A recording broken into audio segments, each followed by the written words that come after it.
The torrential rain lashed down, turning the world into a blur of mud and misery. Isabella Trelawney's fingers, numb with cold, slipped on the polished wood of the carriage door. Inside, a man lay unnervingly still, a dark stain spreading through his fine waistcoat. A glint of gold on his finger, a heavy signet ring bearing a crest she couldn't possibly recognize, told her he was no simple traveler. He was someone important, someone powerful, and he was dying in the wreckage of his life on a lonely country road. She didn't know his name. She didn't know the danger she was pulling into her own quiet world. She only knew she could not let him die. Before we carry on, please hit the subscribe button to make my day, and let me know where you are watching from in the comments.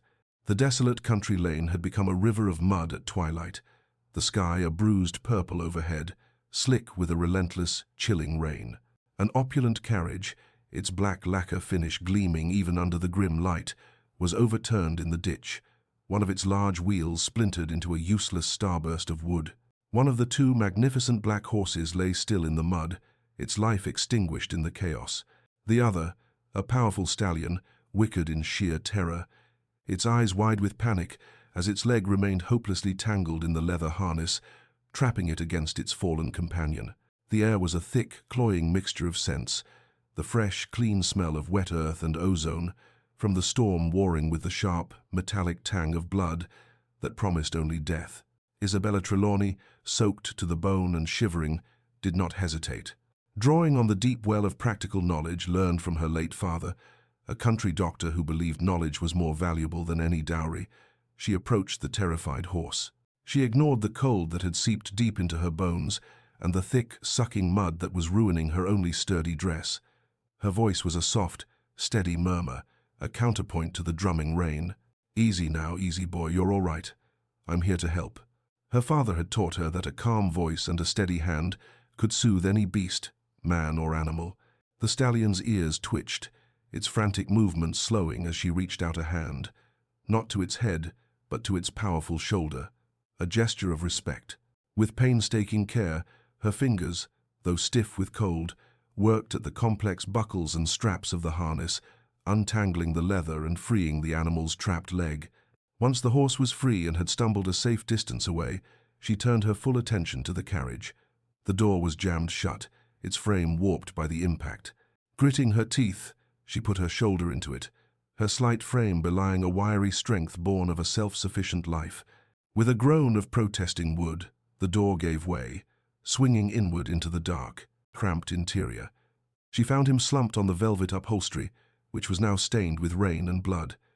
He was unconscious, a significant gash on his temple oozing blood that matted his dark hair. His arm was bent at an unnatural angle beneath him, clearly broken. Without a moment of panic, her mind shifted into the familiar, focused state her father had called the physician's calm. She tore a long, clean strip from the hem of her own petticoat, the fine cotton, a small sacrifice in the face of a life hanging in the balance. With practiced efficiency, she folded it into a thick pad and pressed it firmly against the head wound, then tore another strip to tie it in place as a makeshift bandage. A third piece of fabric became a crude but effective sling, immobilizing his broken arm against his chest. Her face was a mask of grim determination, her actions driven by a deep, instinctual compassion that left no room for fear or for any thought of her own safety. With the help of a passing farmer, a kind man named Silas, whose face was a roadmap of weathered kindness, the unconscious stranger was transported to Isabella's small cottage. The cottage was a stark contrast to the chaos of the crash site. It was a humble, tidy space, filled with the comforting, layered scents of drying herbs, old books, and wood smoke. It was a place of warmth and order, a sanctuary she had carved out for herself in a world that had offered her little else. By the flickering light of her hearth, she set to work. The farmer, having helped carry the man to her father's old bed in the small guest room, had departed, leaving Isabella alone with her charge. She carefully cleaned the gash on his head with boiled water and a soft cloth, her touch gentle but firm. The wound was deep, but the bleeding had slowed. She confirmed his arm was indeed broken, a clean fracture of the forearm, and with a quiet sigh, she set about creating a more stable splint, using 2 flat pieces of wood from her kindling box and fresh strips of linen. As she worked, she had to remove his ruined coat and waistcoat, The fabric was unlike anything she had ever touched, a superfine wool so soft it felt like water against her fingertips. The buttons were polished silver, and the signet ring on his finger was heavy, solid gold, bearing a complex crest of a hawk and a crown. Her anxiety, a low hum beneath her focused calm, began to grow. This was no mere gentleman. When she carefully removed his wallet from an inner pocket to keep it from getting soaked, it fell open. Inside, she saw a staggering sum of money, a thick sheaf of banknotes that represented more wealth than she had ever seen in one place. It was enough to buy her small cottage and the land it stood on 10 times over. The dawning realization struck her with the force of a physical blow. This man was not just wealthy. He was a powerful nobleman, an aristocrat from a world utterly alien to her own. The implications of his presence here, in her home, crashed down upon her. An unmarried woman of no standing, alone with an unconscious aristocrat. It was a recipe for absolute ruin. Her cottage, once her sanctuary, suddenly felt terribly small and vulnerable, and the man in her bed was no longer just a patient, but a source of profound and terrifying danger to her reputation. He awoke slowly, as if surfacing from a great depth. The first thing he was aware of was a dull, throbbing pain in his head and a sharp, insistent ache in his arm. He was in a small, unfamiliar room, the ceiling low and beamed with dark wood. The bed was soft, the linens clean and smelling faintly of lavender. His mind, accustomed to command, immediately began to bark orders, though his voice came out as a dry, raspy croak. "Where am I? Who are you?" Isabella, who had been sitting in a chair by the fire, rose and came to the bedside. She was not intimidated by his tone, having heard far worse from men in the throes of fever or pain. "You are in my home, sir," she said, her voice calm and even.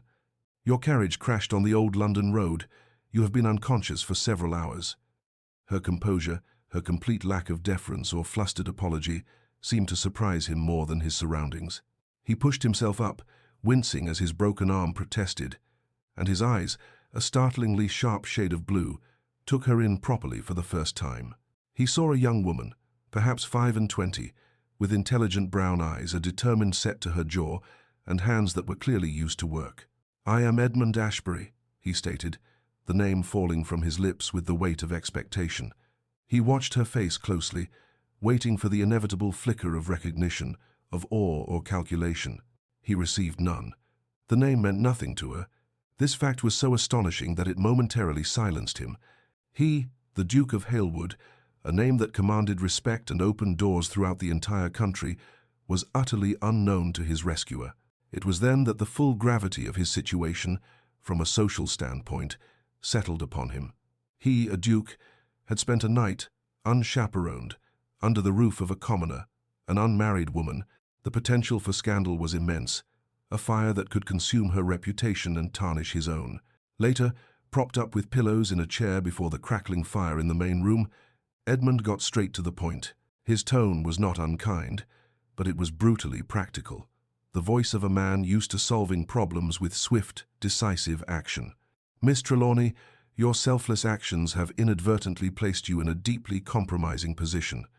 We live in a world that is not kind to women in your situation. Malicious gossip, once it starts, will be impossible to stop. It will destroy your reputation, and by extension, your life." He paused, his blue eyes locking onto hers, letting the weight of his words sink in. "As the man responsible for this situation, however unintentionally, it is my duty to protect you from its consequences." He let out a slow breath, then delivered the stunning, unthinkable offer. "I am proposing a marriage of convenience, a contract that will give you my name and the full protection of my title. It is the only way to silence any potential scandal before it begins." Isabella stared at him, her initial shock quickly curdling into a hot wave of indignation. Her cheeks flushed, and her eyes, which had been so calm and compassionate, now flashed with fire. "My lord," she said, her voice tight with disbelief and insult, "I saved your life because it was the right thing to do, not to bargain for a title or for protection. I will not be paid for an act of basic human decency, as if I were some kind of merchant." Edmund held up a hand, his expression unyielding. "This is not payment, Miss Trelawney. It is a matter of my honor. I will not see a woman ruined because she had the compassion to save my life. The fault for this situation is mine, and therefore the responsibility to resolve it is also mine." He proceeded to outline the terms with the cool precision of a solicitor. It would be a marriage in name only, a legal contract. She would have financial security for the rest of her life, a generous allowance that made her head spin. They would maintain separate lives, but she would be the Duchess of Halewood, unassailable and untouchable. He saw the conflict in her face, the war between her pride and the stark reality of her precarious position. "My men will arrive tomorrow to collect me," he concluded, his voice softening slightly. "I will give you until then to consider my proposition, but I urge you to think practically. Your honor is not what is in question here, it is the world's cruel perception of it." He left her there, the crackling fire casting long, dancing shadows on the walls of the small cottage, her entire world turned upside down by the man she had pulled from the brink of death. She was being offered a future she could never have imagined, but at the cost of her independence, and for reasons that felt like the deepest insult she had ever known. The night was a long, sleepless torment. Isabella lay in her own small bed, the guest room now occupied by the Duke, and stared into the oppressive darkness.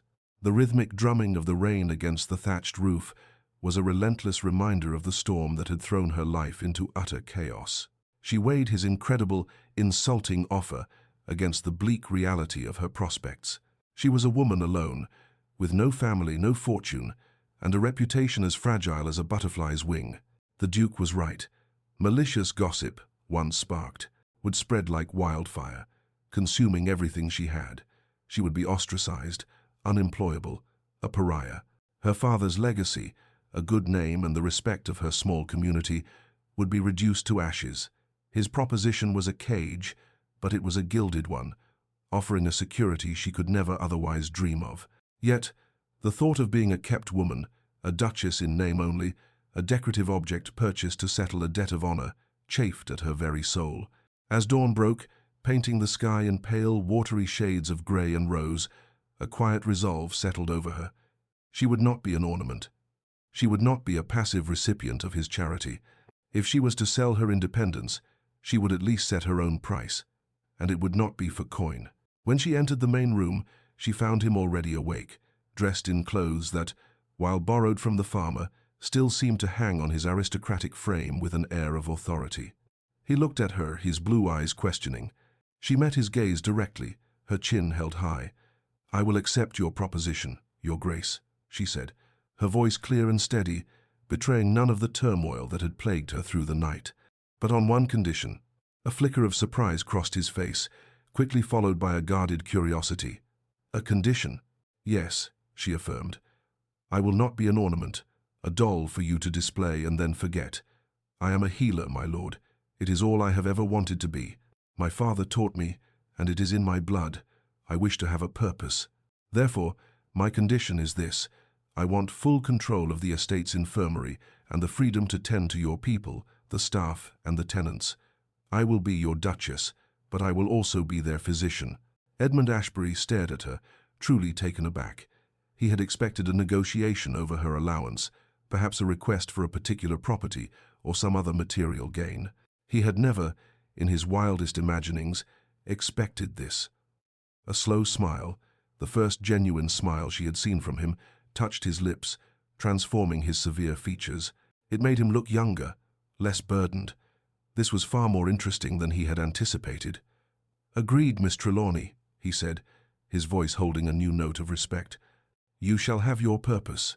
The bargain was struck, not merely as a rescue from scandal, but as a negotiation between two unexpectedly strong, willed individuals. In that moment, Isabella felt a sliver of control return to her. She was not just being saved, she was forging her own place in the new life being forced upon her. Within hours, a luxurious, sprung carriage, far grander than the one that had crashed, arrived at her cottage. It was accompanied by several outriders and a discreet, impeccably dressed man who introduced himself as Fletcher, the Duke's valet. He moved with a quiet efficiency, his eyes missing nothing but revealing nothing, a perfect servant to a powerful master. While Edmund gave his men instructions, Isabella packed her few belongings. It did not take long. A small, worn bag held her few changes of clothes, simple dresses of wool and cotton. Beside it, she carefully placed a heavy, leather-bound satchel containing her true treasures, her father's medical texts, their pages filled with his spidery annotations. These books were her inheritance, her identity, and she would not be parted from them. Standing on the threshold of the cottage, she took one last look around. She saw the ghost of her father reading by the fire. She smelled the phantom scent of her mother's baking. She felt the quiet comfort of the only home she had ever known. A bittersweet ache filled her chest.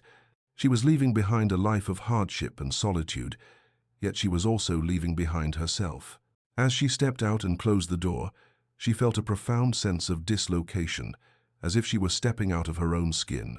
The journey to London was a quiet, awkward affair. The vast social chasm between them was a palpable entity within the carriage, a third passenger seated on the plush velvet upholstery. Edmund was reserved, his ducal mask firmly in place, his gaze fixed on the passing countryside. Isabella, overwhelmed by the sudden, drastic change in her life, remained silent. She felt the worn fabric of her brown wool dress, a stark and humiliating contrast to the opulent interior of the carriage. The smooth, rich velvet of the seats felt alien against her skin. She felt like a common sparrow that had been captured and placed in a gilded cage, a cage that was now transporting her at high speed toward a life of unimaginable privilege and, she feared, unimaginable loneliness. Their first stop in London was not a grand townhouse, but a dark, imposing office in a narrow street near the law courts. The air inside smelled of old paper, beeswax, and dry, crumbling leather. Mahogany shelves, stretching from floor to ceiling, were lined with row upon row of identical legal books, their spines forming a monotonous, unyielding pattern.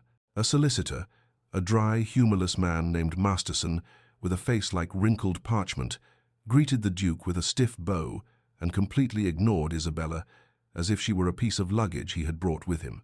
He gestured for them to sit, and without preamble, began to read the marriage contract aloud. His voice was a reedy monotone, stripping the momentous act of marriage of all warmth and humanity. It was a cold, transactional document. It detailed her generous allowance, a sum that made her feel dizzy. It outlined her duties as Duchess, which seemed to consist mainly of being present at certain social functions and producing an heir, a clause that made a hot blush creep up her neck. It stipulated the provision of separate living quarters at all ducal residences. As Masterson droned on, Isabella felt herself shrinking, becoming invisible. She was not a person in this room. She was a problem being solved, a clause in a contract. When the solicitor finally finished, a heavy silence filled the room. Edmund, who had been listening with an impassive expression, spoke up, his voice sharp and cutting through the stuffy atmosphere. "You will add a clause, Masterson." The solicitor looked up, startled. "Your Grace?" "A new clause," Edmund repeated, his gaze unwavering. "It will state that the Duchess is to have full and uncontested authority over the management of the Halewood infirmary and all medical provisions for the tenants and staff of the estate. She will have her own budget for this purpose, to be drawn from the household accounts at her sole discretion." He then turned his head, his blue eyes meeting Isabella's. "Is that acceptable to you, Miss Trelawney?" The question, and the act itself, was a lifeline. In that dark, oppressive office, where she had been made to feel like a possession, he had seen her. He had remembered her condition. He had elevated her from a footnote in the contract to a partner in the agreement. "Yes, Your Grace," she managed to say, her voice stronger than she expected. "That is acceptable." The solicitor, looking thoroughly put out, made the amendment with a scratch of his pen. When the document was placed before her, Isabella signed her name, Isabella Trelawney, for the last time. Her hand, she noted with some surprise, was perfectly steady. The cold, clinical nature of the contract was jarring, a chilling introduction to her new life. But Edmund's small, unexpected act of advocacy, of honoring their private bargain in this public legal forum, gave her a flicker of hope that she might not be completely powerless after all. Halewood Manor appeared on the horizon like a titan rising from the earth. It was a sprawling stone edifice, a masterpiece of architecture that seemed more like a fortress than a home. Its many wings and turrets reached for the grey sky, its hundreds of windows like cold, unblinking eyes staring out across the vast, manicured parkland. It was magnificent, imposing, and utterly devoid of warmth. As their carriage crunched to a halt on the gravel drive, the great oak doors swung open, and Isabella saw the entire household staff lined up in the cavernous entrance hall. They stood in rigid formation, a sea of scrutinizing faces, their expressions ranging from curious to resentful. At their head stood a woman with a face like granite and cold, grey eyes that swept over Isabella with open and immediate disapproval. This, Isabella knew instinctively, was the housekeeper. Edmund, stepping back into his role as Duke with seamless ease, became distant and formal. "This is Mrs. Albright," he said, his voice echoing in the marble hall. "She is the housekeeper of Halewood." He then addressed the staff. "This is your new Duchess." A murmur went through the assembled servants. Before anyone could react further, a young man stepped forward from the back of the group. He was handsome, with a head of blonde curls and a smile that was both charming and dazzling. "Edmund, thank heavens you are safe," he exclaimed, his voice warm and effusive. He clasped Edmund's good arm in a show of heartfelt relief. "We were all so terribly worried." He then turned his brilliant smile on Isabella. "And this must be the brave lady who saved you. An honor, truly. I am Alistair Finch, Edmund's cousin." His welcome was the warmest she had received, yet it set her teeth on edge. His smile, she noticed, did not quite reach his eyes. They were a pale, sharp blue, and as they assessed her from head to toe, she saw not warmth, but a keen, calculating intelligence. He was the very picture of concern and charm, but there was an undercurrent of something false, something dangerous, that coiled just beneath the surface. Isabella felt dwarfed by the sheer scale of the house, by the silent judgment of the staff, and by the unnerving charm of this cousin. She felt like an impostor, a fraud in a borrowed dress standing in a palace she had no right to. Alistair's effusive welcome felt more threatening than Mrs. Albright's open hostility, for while the housekeeper's dislike was honest, the cousin's charm felt like a beautiful, intricate mask. And as Edmund's attention was consumed by estate matters, his ducal persona creating a new distance between them, Isabella was escorted upstairs by the silent, disapproving Mrs. Albright, feeling utterly, terrifyingly alone and isolated in her grand new home. Isabella's new rooms were a masterpiece of quiet opulence, a suite of chambers so vast and richly appointed that they seemed to belong to a queen in a fairy tale, not a country doctor's daughter. The sitting room was decorated in shades of cream and gold, with silk-covered chaises and chairs that looked too perfect to be sat upon. A delicate writing desk stood by a tall window overlooking a manicured garden, its surface bare, save for a silver inkstand and a single, pristine sheet of paper. The bedroom was even more overwhelming, dominated by a four-poster bed draped in heavy velvet curtains the color of clotted cream. The fabric was so fine it seemed to shimmer in the soft light filtering through the lace curtains. She ran a hand over the smooth, cool surface of a rosewood wardrobe, its polished wood reflecting her own bewildered face back at her. She felt no connection to any of it. The luxury was a beautiful, suffocating shroud, wrapping her in a life that was not her own. A single, unassuming door stood in the wall connecting her sitting room to the rest of the wing. Her maid, a young, nervous girl named Rose, had informed her that it led to the Grand Library, which in turn connected to the Duke's private apartments. It was a symbolic space, a potential bridge between their two separate, contractually mandated worlds. But for now, the door remained closed, a silent testament to the chasm between them. That night, sleep was an impossibility. The bed was too soft, the silence of the manor too profound. Tossing aside the silken sheets, she slipped out of her room and began to wander the echoing moonlit halls. She felt like a ghost in her own home, a silent observer in a life she was supposed to be living. Her bare feet made no sound on the cold marble floors. The portraits of Edmund's ancestors, a long line of stern-faced men and elegantly aloof women, seemed to follow her with their painted eyes, their silent judgment a palpable weight in the air. The house was a labyrinth of shadows and secrets, and she was a stranger lost within it, her profound loneliness a cold, hard knot in her chest. The material wealth surrounding her was utterly meaningless, a hollow echo of the purpose and connection she craved. The first dinner was an exercise in exquisite torture. The formal dining hall was a cavernous, echoing chamber, its ceiling so high it was lost in shadow. The long, polished mahogany table felt less like a place for a meal and more like a battlefield, with Isabella, Edmund, and Alistair seated at such great distances from one another that conversation required a deliberate effort. A dozen candles burned in a silver candelabra between them, their flames flickering and dancing, casting long, distorted shadows that seemed to mock the stilted formality of the occasion. Footmen moved with silent, ghostly efficiency, serving course after course of elaborate dishes that Isabella had no name for and even less appetite to eat. Alistair, looking infuriatingly at ease in the oppressive grandeur, dominated what little conversation there was. He directed most of his attention to Isabella, his questions coated in a thin veneer of polite interest that failed to conceal their patronizing intent. "And tell me, Miss Trelawney, or should I say, Your Grace," he began, his charming smile on full display, "what does one do for amusement in the country? I imagine it must be terribly quaint. Darning socks, perhaps? Churning butter?" Isabella placed her fork down, her hand steady. "I spent most of my time assisting my father, Lord Alistair. He was a physician." "Ah, a physician!" Alistair exclaimed, as if she had confessed to being a fortune-teller. "How very practical.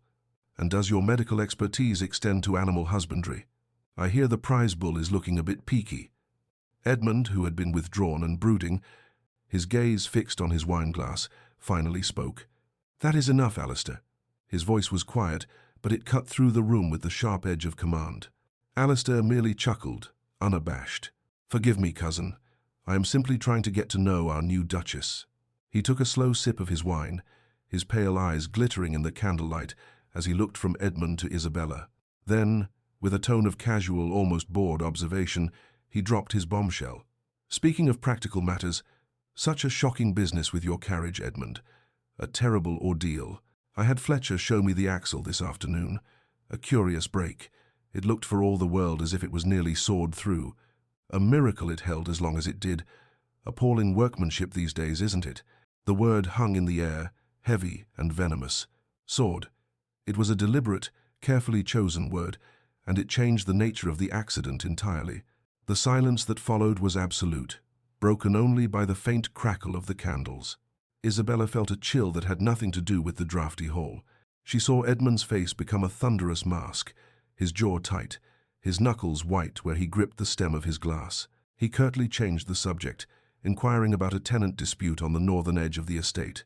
His voice clipped and cold, but the seed of suspicion had been planted, a tiny, poisonous seed in the fertile ground of their new reality. Isabella watched the exchange between the two cousins, her senses on high alert. Alistair's casual, almost nonchalant delivery of the comment made it seem all the more sinister, a carefully aimed dart disguised as an idle remark. The next morning, Isabella refused to be idle, to be a prisoner in her gilded cage. If she was to be the Duchess of Halewood, she would be a duchess with a purpose. Following the directions of a startled footman, she made her way to the estate infirmary. It was a small, forgotten building, tucked away behind the stables, a place that had clearly been neglected for years. The air inside was thick with the smell of dust and decay. A fine layer of grime covered everything, from the few rickety cots lined against one wall to the glass-fronted cabinets whose shelves were mostly bare. The meager supplies that remained were disorganized and coated in dust, ancient bottles of liniment and yellowed, crumbling bandages. For anyone else, the sight would have been disheartening. For Isabella, it was a call to action.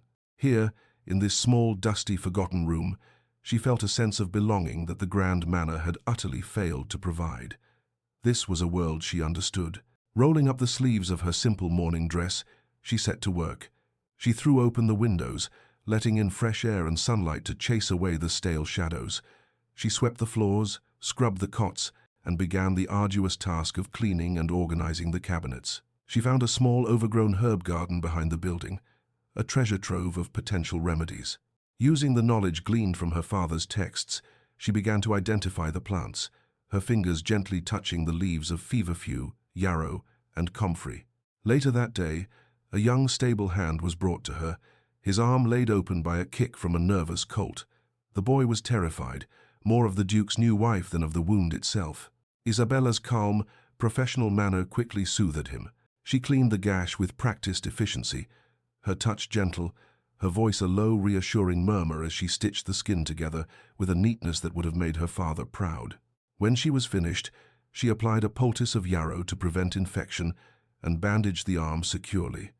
The boy looked at her with wide, grateful eyes, stammering his thanks. In his simple, honest gratitude, Isabella found a satisfaction that all the silks and jewels in the world could not provide. Her work gave her a foothold in this alien world, a way to define herself outside of the title that had been thrust upon her. This small, dusty room was more of a home to her than the opulent suite waiting for her in the main house. That night, unable to quiet her mind, Isabella found herself drawn to the library. The door connecting it to her rooms was unlocked, an unspoken invitation. She pushed it open and stepped into a cathedral of books. The room was vast, 2 stories high, with towering shelves of dark, polished wood that stretched up into the shadows. A rolling ladder was attached to a rail that ran along the upper level, and the air smelled of leather, paper, and time. The only light came from a single, green-shaded lamp on a massive desk at the far end of the room, where it cast a warm, isolated pool of light. And in that pool of light sat Edmund. He looked up as she entered, his expression unreadable. He had not been reading, but staring into the darkness beyond the lamplight, a half-empty glass of brandy by his hand. "I did not mean to disturb you, Your Grace," she said softly, hesitating by the door. "You are not disturbing me," he replied, his voice low. He gestured to the room. "This is as much your space as it is mine." He watched her as she moved toward the shelves, her eyes scanning the titles. "What are you looking for at this hour?" "An herbal encyclopedia," she answered, her fingers tracing the spines of the books. "A specific one. Culpepper's. The infirmary is in a dreadful state. I am making a list of tinctures and poultices I need to prepare, and I must be certain of the properties of the herbs in the garden here." As she spoke of her work, her voice came alive with a passion that surprised him. She was no longer the quiet, overwhelmed woman from the carriage, but a confident professional discussing her craft. He rose from his desk and came to stand near her, his presence filling the space. "Tell me of your plans," he prompted, his interest genuine. For over an hour, they talked. It was the first real conversation they had ever had. She spoke of her plans for the infirmary, of creating a space for healing, of teaching the staff basic hygiene and remedies for common ailments. He, in turn, spoke of the estate, of the burdens of his title, of the constant demands on his time and resources. He listened to her with an intensity that made her feel seen, truly seen, for the first time since her arrival. He saw the sharp intelligence in her eyes, the fierce spirit that lay beneath her quiet exterior, and she, in turn, saw the weary, burdened man behind the ducal mask. As she pulled a heavy, leather-bound volume from a lower shelf, another book that she had set aside on a nearby table caught his eye. It was a slim, dark volume, its title embossed in faded gold leaf, a treatise on household poisons and their antidotes. He picked it up, his thumb tracing the title. "An unusual subject," he remarked, a new note of caution in his voice. Isabella did not flinch. She met his gaze calmly, her expression serious. "To understand a cure, you must first understand the affliction, Your Grace," she explained, her voice even. "A healer must know as much about what causes harm as what brings health. Wolfsbane and foxglove can kill a man in one dose or save him in another. It is all a matter of knowledge." He looked from the book to her face, a complex expression in his blue eyes.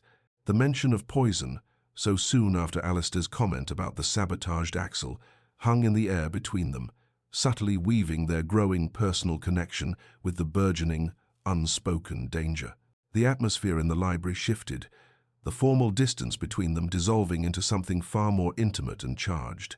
A spark of attraction, of genuine interest and respect, had ignited in the quiet sanctuary of the library. It was the one place in the vast, cold manor where they could begin to meet, not as Duke and Duchess, but as Edmund and Isabella. The formal, cavernous dining hall was abandoned. By unspoken agreement, the library had become their preferred dining spot, a sanctuary of warmth and intimacy carved out of the vast, cold manor.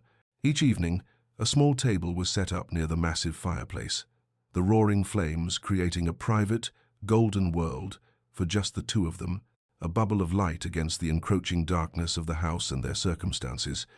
Here, the stilted formality of their first dinner together melted away, replaced by an easy camaraderie that surprised them both.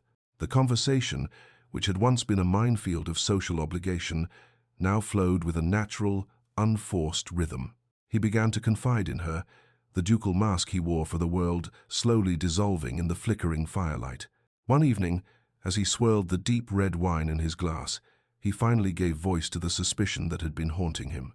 "Alistair's comment about the axle," he began, his voice a low rumble. "It has been preying on my mind.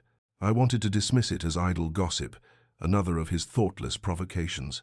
He looked up from the fire, his blue eyes dark with a trouble that went far beyond the concerns of his estate. "But I cannot shake the feeling that he meant for the word sod to be heard. My father, the previous duke, was a hard man.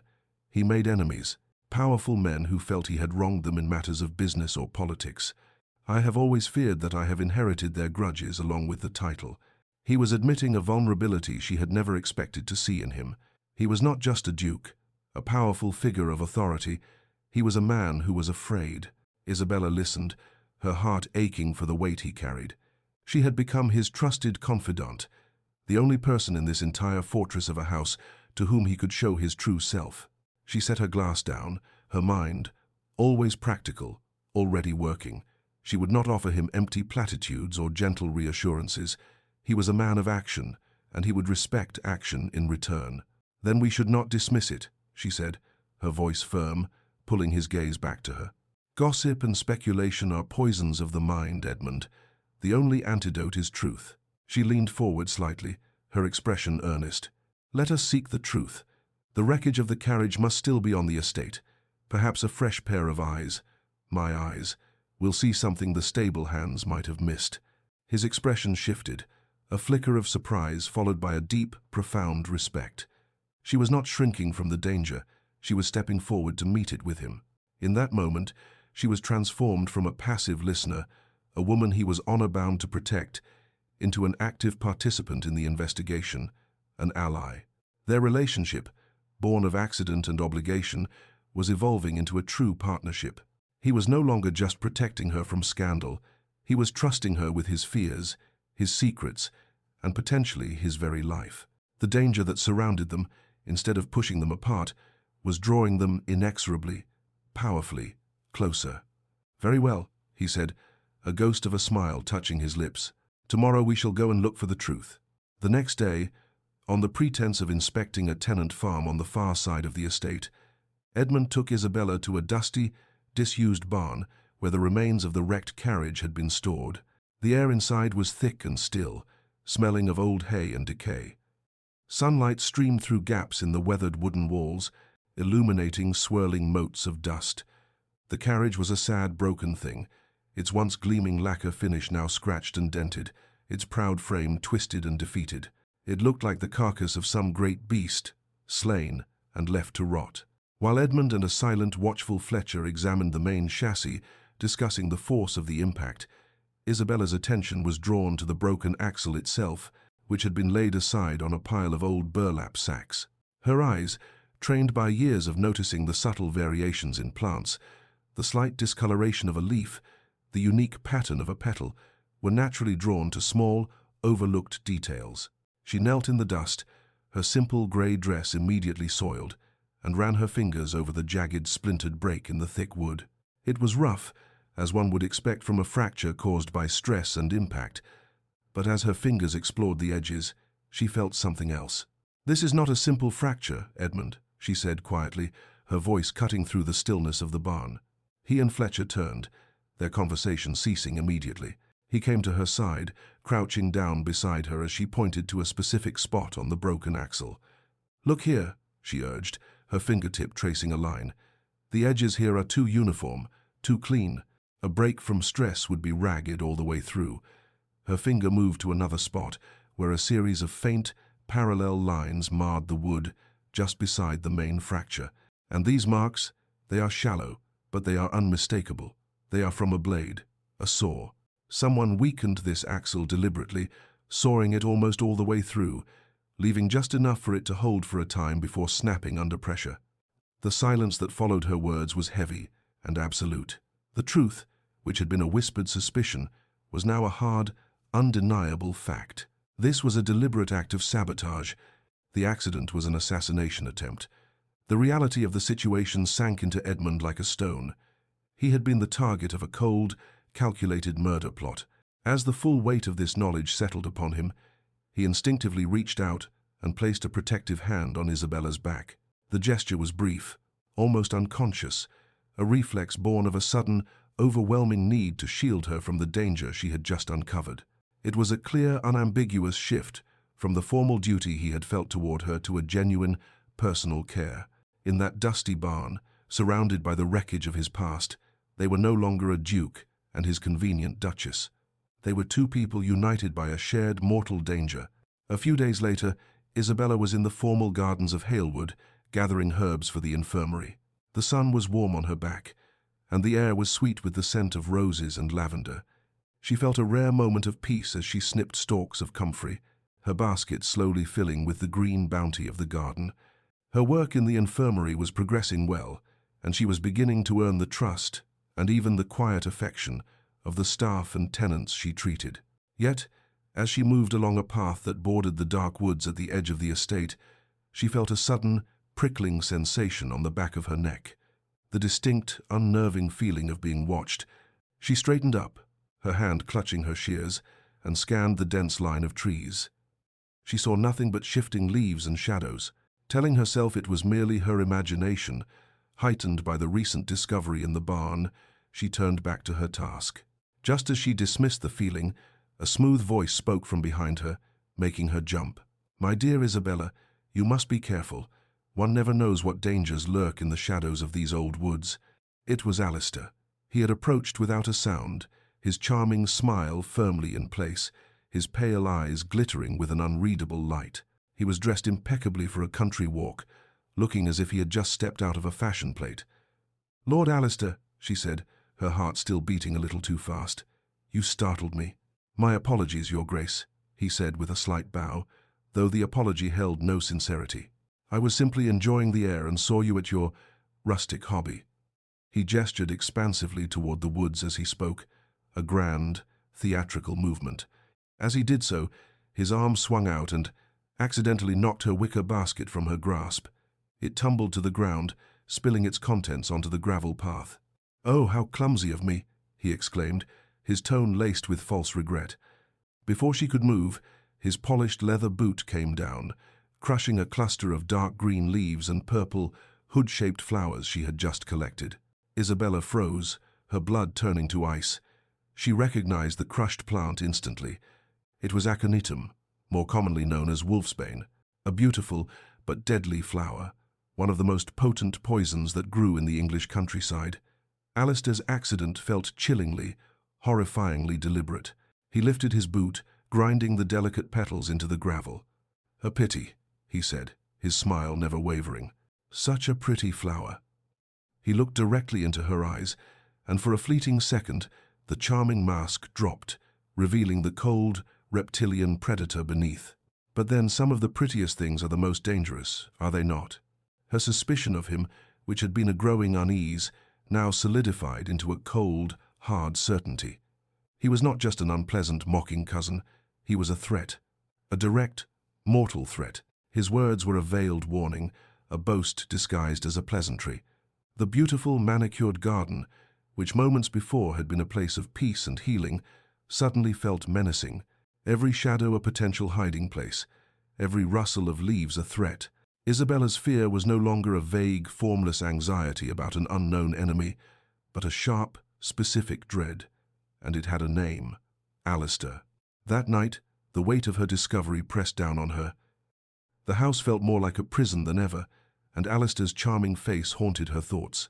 Unable to rest, she brewed a pot of chamomile tea, its gentle scent a small comfort in the oppressive silence. She knew Edmund would be in his study, buried in the endless paperwork that came with his title. An unspoken ritual had developed between them in the past week. Each night, she would bring him a cup of tea, a small domestic act that had become a quiet point of connection in their strange, contracted life. She found him just as she expected, seated at his massive desk, surrounded by ledgers, maps, and stacks of correspondence. The lamplight carved his face out of the shadows, highlighting the deep exhaustion in his eyes and the tense set of his jaw. The weight of his duties and the new terrible knowledge of the betrayal against him was clearly taking its toll. He looked up as she entered, and for a moment His formal ducal mask slipped away completely, revealing the weary man beneath. He managed a faint, tired smile. "Isabella, thank you." She placed the steaming cup on the corner of his desk, her hand brushing his as she did so.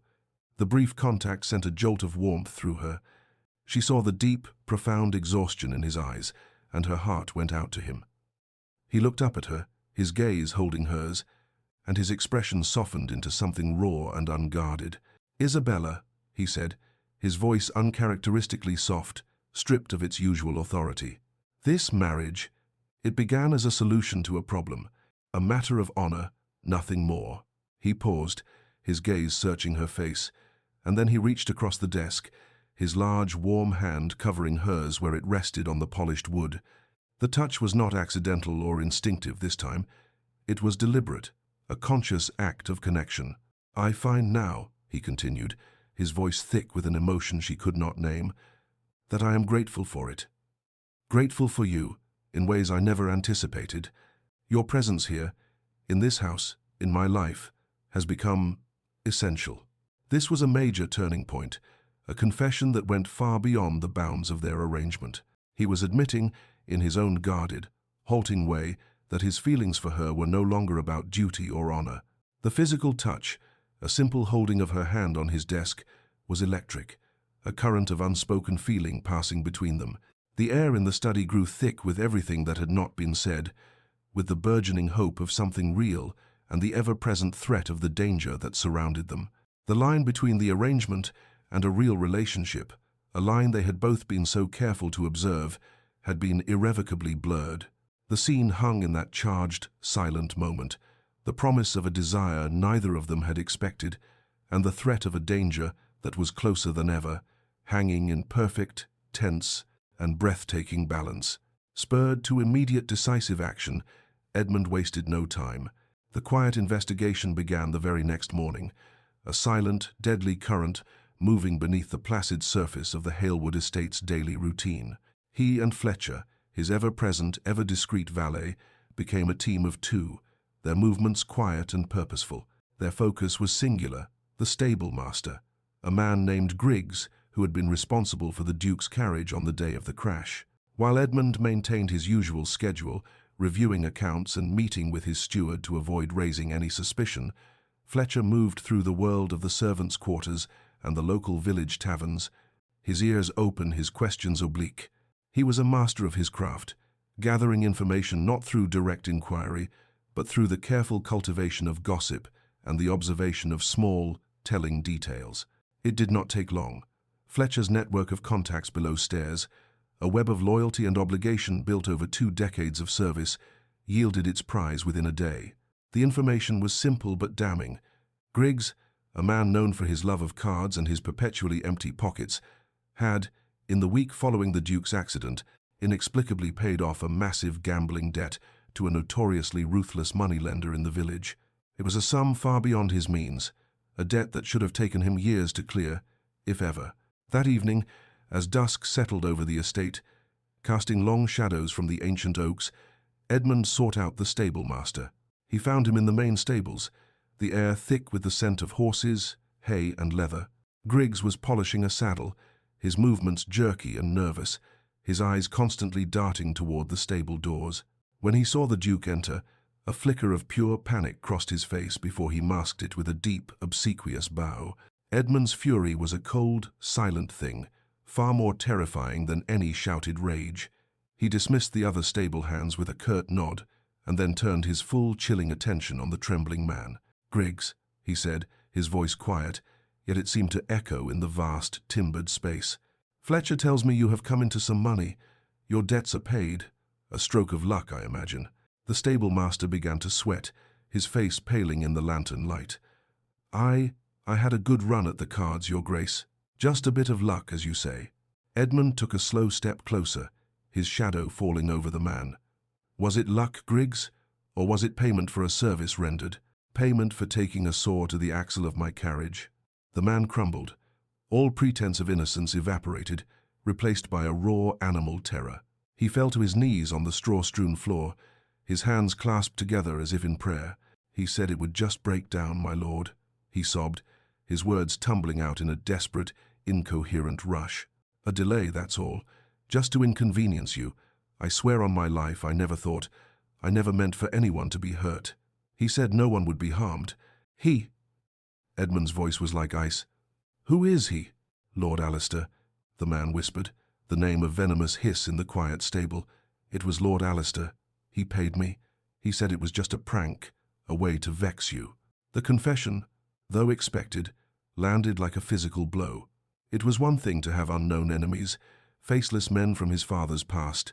It was another thing entirely to be targeted by his own blood, the cousin who had grown up alongside him, who had shared his home and his table. The betrayal was absolute, a poison that seeped into the very foundations of his world. That night, the library was not a sanctuary, it was a war room. The fire roared in the hearth, its flames casting a frantic dancing light on their grim faces. The doors were closed, shutting out the rest of the house, creating an isolated pocket of reality where the terrible truth could be spoken aloud. Edmund told Isabella everything. He relayed the stable master's confession, the name that had been whispered in the stables, the full, horrifying scope of his cousin's treachery. He spared her no detail, his voice a low, grim monotone that stripped the story of all emotion, leaving only the cold, hard facts. When he finished, a heavy silence descended, broken only by the crackle and spit of the fire. Isabella looked at him, her heart aching at the profound betrayal she saw etched on his face. The nature of their marriage, of their entire relationship, shifted in that instant. It was no longer a shield for her reputation, it was a target on her back. Edmund seemed to read her thoughts, his gaze intense, his blue eyes dark with a new, terrifying clarity. "This contract," he said, his voice rough with emotion, "it is no longer about protecting your reputation, Isabella. It is about protecting your life. As my wife, as the Duchess of Halewood, you stand between him and the title. He failed to kill me on that road. Now, with me still alive, you are the obstacle to his ambition. If I were to die, and you were to be with child, that child would inherit. If I die and you are not, you are still the Dowager Duchess, a powerful figure. He needs you gone. He may try to remove you." They were no longer a duke and his convenient wife. They were allies in a deadly game of succession, their lives intertwined not by affection, but by the threat of a common enemy. A cold fear, sharp and real, settled in Isabella's stomach, but it was overshadowed by a fierce, unexpected wave of resolve. She would not be a victim. She would not be a pawn to be removed from the board. Together, in the flickering firelight, they devised a plan. It was a dangerous gamble, a trap baited with the most precious thing either of them had, her life. Edmund would announce a sudden, urgent trip to London on estate business. He would make a great show of his departure, ensuring Alistair was aware of it. He would leave Isabella at the manor, seemingly alone, unprotected, and vulnerable. It was a calculated risk, designed to force Alistair's hand, to make him believe he had the perfect opportunity to strike. They would set the trap and wait for the viper to emerge from the shadows. As they finalized the details, the fear that bound them together was real and palpable, but it solidified their bond in a way that weeks of quiet dinners never could have. As he prepared to leave the library, Isabella placed a hand on his arm, her touch a silent plea. "Be careful, Edmund." He turned, covering her hand with his gaze intense and full of a feeling that went far beyond their contract. "You as well, my dear," he replied, his voice low and serious. "You as well." The arrangement had become a fight for their shared survival. 2 days later, the trap was sprung. Edmund made a great and public show of departing for London. He had his carriage brought to the front of the manor, his valet loading luggage for a journey of several days. He bid a formal farewell to Isabella in the main hall, in full view of Alistair, who watched from the top of the grand staircase, a look of faint, mocking sympathy on his handsome face. The carriage rolled down the long drive and out of sight. But it did not go to London. As soon as it was clear of the estate gates, Edmund, along with Fletcher and a handful of loyal armed guards he trusted implicitly, disembarked and circled back on foot, taking up a hidden position in a small wooded copse that offered a clear view of Isabella's apartments. The evening passed with excruciating slowness. Isabella sat in her opulent sitting room, a book open but unread in her lap.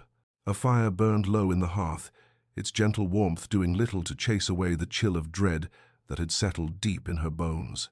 Every creak of the old house, every rustle of the wind outside the tall windows, sent a fresh jolt of anxiety through her.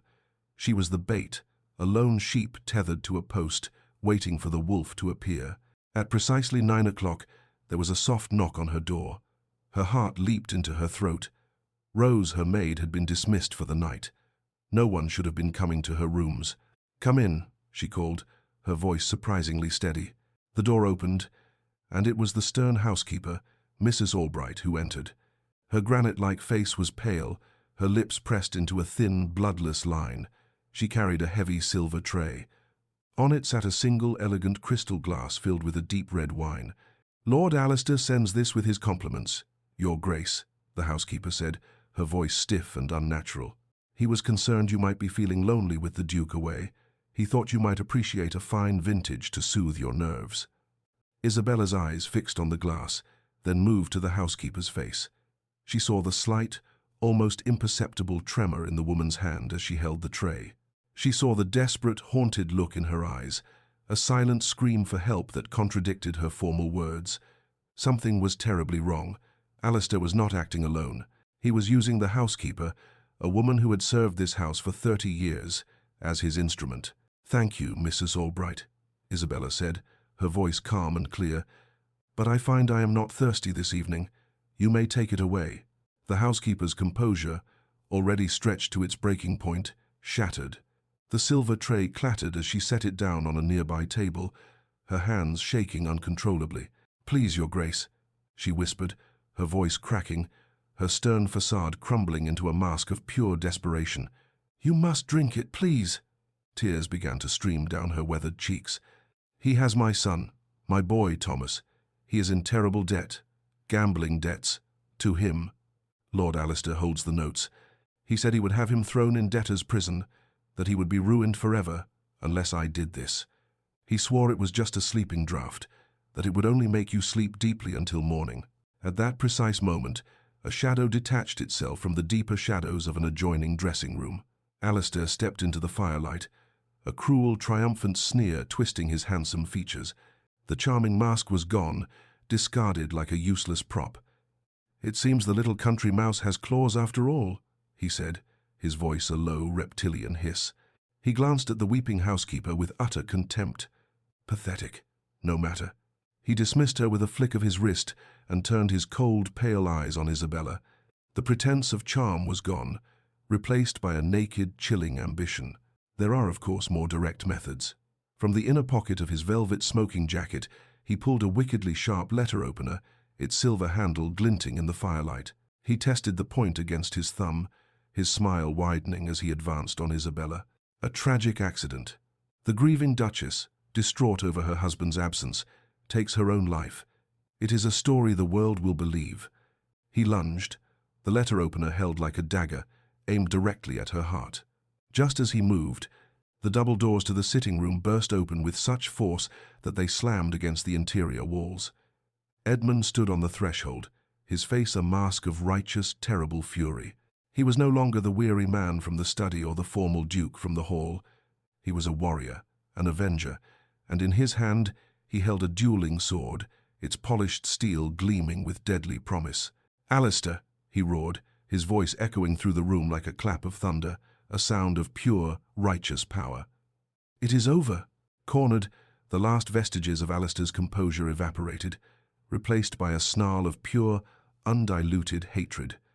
The silver letter opener clattered to the floor from his nerveless fingers. He was a wolf trapped, and he chose to bare his teeth rather than cower.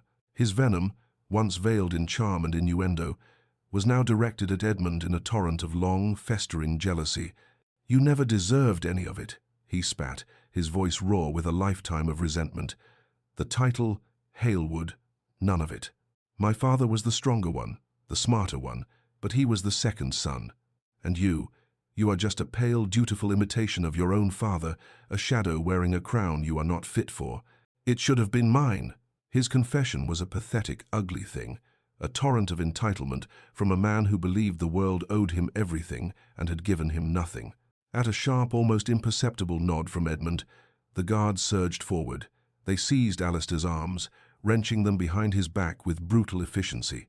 He struggled for a moment, his face contorted in a mask of impotent rage, before he was disarmed of any other hidden weapons and dragged, still spitting curses, from the room, his venomous words echoing down the hall until they were finally silenced by the heavy slam of a distant door. He would be handed over to the king's authorities to face charges of treason and attempted murder. The violent climax gave way to a ringing, shocked silence.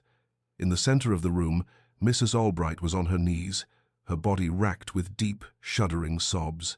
She was no longer the stern, disapproving housekeeper, but a broken woman begging for her life and the life of her son. "Forgive me, Your Grace, please forgive me." She wept into her hands. Isabella looked at the weeping woman, and her healer's heart, a heart that understood desperation and fear far better than it understood ducal politics, went out to her. She turned to Edmund, whose face was still a mask of cold, hard justice. "She was a pawn, Edmund," Isabella said, her voice soft but firm in the quiet room. "She was a mother, terrified and protecting her son. That is a fear I can understand. Show her mercy." Edmund's gaze shifted from the sobbing woman on the floor to Isabella's earnest, compassionate face. He saw not weakness in her plea, but a profound strength, a moral compass that pointed true, even in the aftermath of terror. He saw the woman he was coming to love, and her influence was a balm on his own righteous fury. He gave a slow, deliberate nod. His justice, he realized, would be meaningless if it was not tempered by her mercy. They were already ruling together, balancing the scales. He looked down at the housekeeper. "Get up," he commanded, his voice less harsh than before. He dismissed Mrs. Albright from his service, banishing her and her son, Daniel, from the Halewood estate forever, their debts to Alistair rendered void. He spared them the law, a quiet act of clemency that spoke volumes of Isabella's new place in his world. Hours later, the great house was silent once more. The fire in the library had burned down to a bed of glowing, pulsing embers, casting a soft, intimate light on the two figures who sat in the large leather chairs before it. The events of the night, the terror and the violence and the raw, ugly truth, had washed over them, leaving them in a state of quiet, shared exhaustion. Finally, Edmund turned to her, the last of his ducal armor stripped away, his eyes filled with an emotion that was raw, vulnerable, and completely unguarded. "Isabella," he said, his voice thick with feeling, barely more than a whisper in the still room. "I offered you a contract to save your reputation from a scandal that I caused, but you saved my life.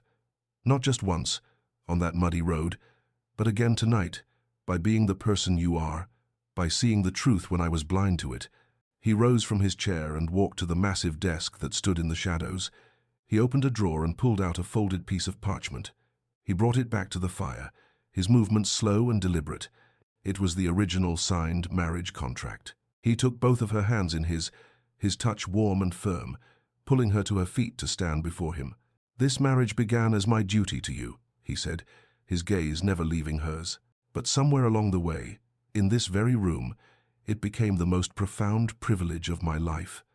He looked down at the document in his hand, the legal instrument that had bound them together in a loveless, practical arrangement. "This document," he said, his voice full of a conviction that resonated deep in her soul, "is meaningless now." With a simple, decisive movement, he tossed the contract into the embers of the fire. They watched as the parchment blackened at the edges, then curled, the elegant, spidery script of the solicitor, turning to grey ash before the paper itself burst into a brief, bright flame and was gone forever. The burning of the contract was a powerful, symbolic act, a funeral pyre for the arrangement, and a beacon for something new, something real. The air between them was filled with a breathtaking vulnerability and a fragile, burgeoning hope. In the intimate, dying glow of the fire, with the ashes of their contract still warm in the hearth, Edmund did something that shattered every remaining piece of Isabella's conception of him. He, the powerful Duke of Halewood, a man who commanded the respect and deference of all, slowly went down on one knee before her. It was an act of immense humility, an utter surrender, not of power, but of pride, a gesture that spoke more loudly than any words could. He still held her hands, his grip gentle but sure, his gaze traveling up to meet hers. "The contract is gone, Isabella," he said, his voice resonating with a deep, heartfelt sincerity. "But I find that I cannot bear the thought of a life without you in it. A life without your strength, your compassion, your intelligence, the way you see the world not just for what it is, but for what it could be." His ducal mask was gone, replaced by the open, honest face of a man laying his heart bare. "I love you, Isabella Trelawney. I love you. I am asking you now, not as a duke fulfilling an obligation, and not as a man seeking to solve a problem, but as a man who is hopelessly, completely in love with you. Will you be my wife, my duchess, my partner, in truth, this time, for all of our days?" It was the true proposal, a question born not of duty, or scandal, or convenience, but of a love that had grown unexpectedly in the most unlikely of circumstances. It was a declaration, a plea, and a promise all in one. Tears not of sorrow or fear, but of pure, unadulterated joy, streamed down Isabella's face. Her answer was not a word, but a choked, happy sob that was all the assent he needed. "Yes," she finally managed to whisper, her voice thick with emotion as she squeezed his hands. "Oh yes, Edmund, yes." He rose, his face illuminated with a joy that mirrored her own, and pulled her into his arms. He lowered his head and captured her lips in a deep, passionate kiss that sealed their new promise. It was not their first kiss, but it was the first one that was truly real, a kiss of equals, of partners, of lovers who had found each other through a storm of danger and deceit. It was a kiss that tasted of wood smoke and tears and the promise of a lifetime. The next morning, as the first rays of dawn painted the eastern sky in strokes of rose and gold, Isabella and Edmund stood together on the stone balcony of the master suite. They had not slept, they had talked through the night, sharing stories of their pasts, their hopes for the future, filling in the spaces that the contract had left empty. Now, they watched the sun cast a warm, golden glow over the vast expanse of the Halewood estate. The imposing manor, which had once felt like a cold and beautiful prison to Isabella, now felt like a home. The sprawling lands, which had once seemed like an inherited burden to Edmund, now looked like their shared future. He wrapped his arm around her, pulling her close against his side, her head finding its natural place on his shoulder. The feeling that settled over them was one of profound peace, of unshakable hope, and of a deep, abiding love that had been tested in fire and had emerged stronger and more brilliant than either of them could have imagined. They had faced down danger, betrayal, and their own pride, and they had won. He leaned down, his lips brushing against her hair, and whispered the words that were no longer a title, but a term of endearment. "My Duchess." She smiled, a radiant, joyful expression that lit up her entire face, and tilted her head back to look at him, her heart so full she felt it might burst. "My Duke." The contract had been fulfilled, its purpose served, and its ashes scattered. But their story, the real story of their life together, was just beginning.